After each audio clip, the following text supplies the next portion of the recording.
everyone, welcome to Women Crush Winesday, a series where I drink wine and talk about the women I like. This month, I have a guest.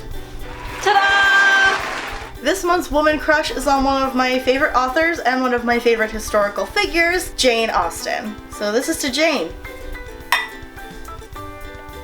We are talking about Jane today because today is actually her 241st birthday. Happy birthday, Jane! Woo!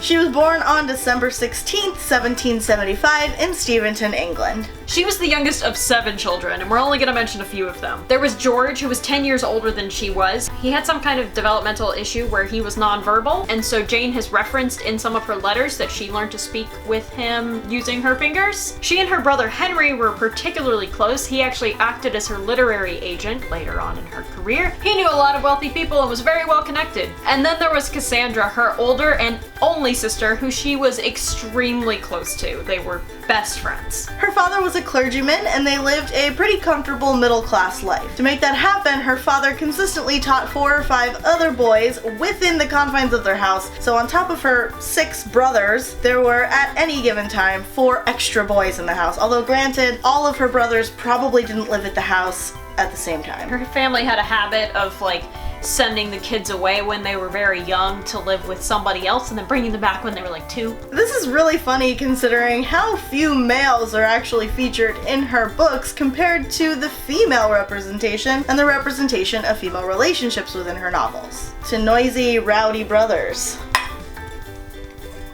The family had a habit of putting on plays and comedies in their spare time just because they felt like it. They were a very artistically and intellectually minded family. And Jane wrote a lot, too. She composed Juvenilia between the ages of about 11 or 12 to 17 or 18, which was composed mostly of satires and short pieces. One of the works in Juvenilia is something called The History of England, which was a short satirical work. And the sass, whew, it's tangible.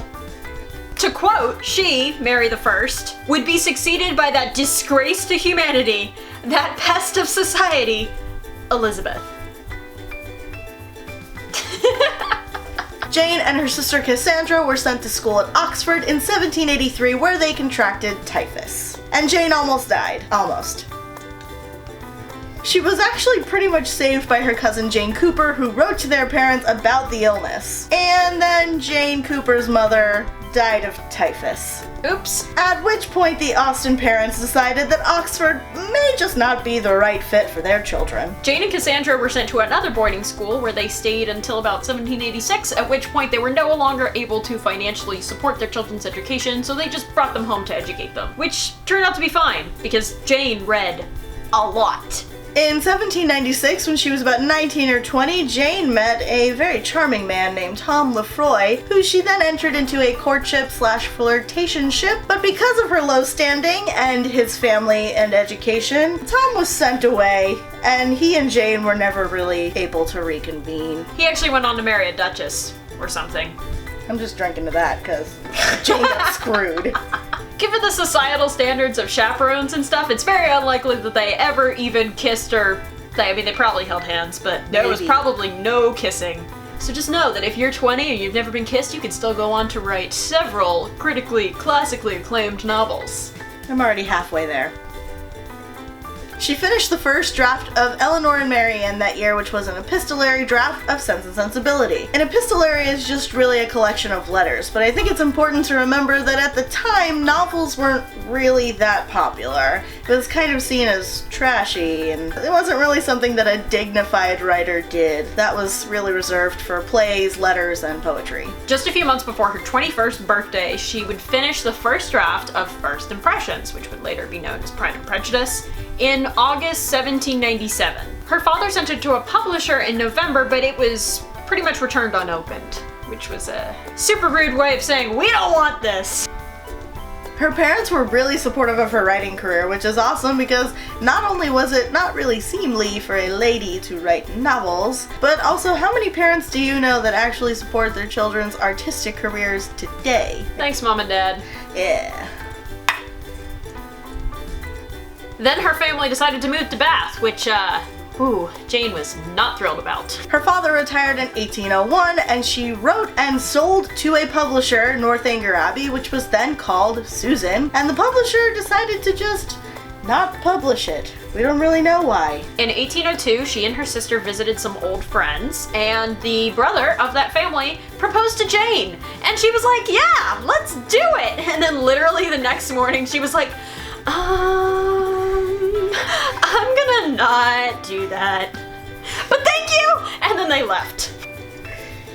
However, this is one of the things that we know for certain made Jane realize that she needed to start focusing on her writing again. Since she didn't have a husband, she was basically completely dependent on her parents, and she knew at that point that she was almost definitely never going to get married in her life. And she knew that her family wouldn't always be around to support her. And she was right. Naturally, in 1805, her father died, and though of course she was devastated, it also meant that she, her sister, and her mom had no money. They were living off the money provided entirely by Jane's brothers. She published novels under the title By a Lady because she kept her femininity in a world that pretty much said that women were only good for making babies looking like Grecian goddesses and reading conduct books. You go, Jane Coco. In 1811, she revised and published Sense and Sensibility with the help of her brother Henry, who we mentioned earlier acted as her literary agent. He also financed the project. Between 1813 and 1819, she published Mansfield Park in 1813, Pride and Prejudice in 1814, and Emma, which she wrote in 1814, revised in 1815, and published in 1816. The first edition of Pride and Prejudice sold out quite promptly, and of course it continues to do so.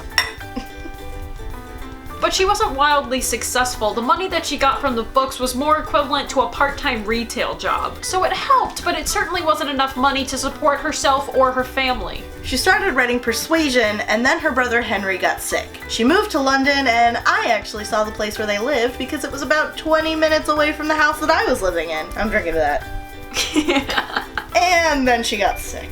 She moved to Winchester with her sister Cassandra to be closer to her doctor, but she eventually had a seizure and she died at 41 years old on July 18th, 1817, with her sister Cassandra at her side. Out of her 8 siblings, she died the youngest. The rest of them lived quite a bit longer, which was rather unusual for the time, given how many of them there were. Her obituary actually mentioned her novels, which was the first time that her name was ever associated with the novels. Northanger Abbey and Persuasion were published in 1818 posthumously by her brother, and it was the first time her name appeared on any of the books. There's only one portrait remaining of Jane, and it's by Cassandra. It's very tiny, and it's currently on display at the National Portrait Gallery in London, and yes, I did get to see it. It's not finished. It's not a very flattering picture of her, but it's there. We feel you, Jane.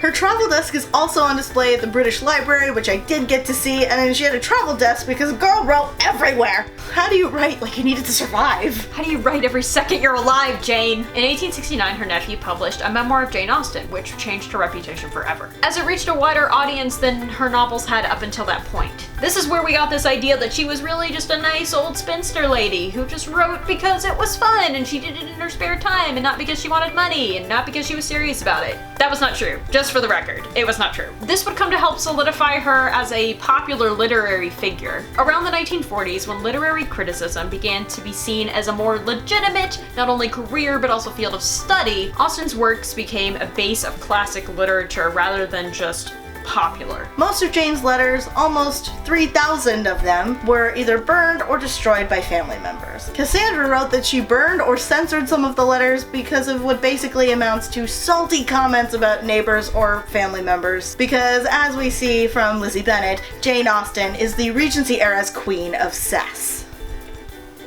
Jane Austen clearly had a very, very rich life, and we didn't even really cover a lot of it. What I love so much about Jane is that she was kind of a feminist for her time. I mean, most of her books are about female relationships and the way that women think in contrast to the greater society. What I like about Jane Austen is that my mom loves most of her books, and so it just kind of rubbed off on me. She was obviously very intelligent and she was a great writer, and she wrote a lot about the society that she lived in a very intelligent and subtle way. Thank you so much for watching this video. If you liked it, please give it a thumbs up. In the comments below, let me know what your favorite thing about Jane Austen is. What's your favorite Jane Austen book? Because mine is Pride and Prejudice, seeing as that's the only one that I finished. I like Persuasion. Make sure you check the cards in this video for the poll for the next Women Crush Winesday. And subscribe to The Princess and the Scrivener down below if you haven't already for more Disney, intersectional feminism, pop culture critiques, and more. The Scrivener will see you tomorrow.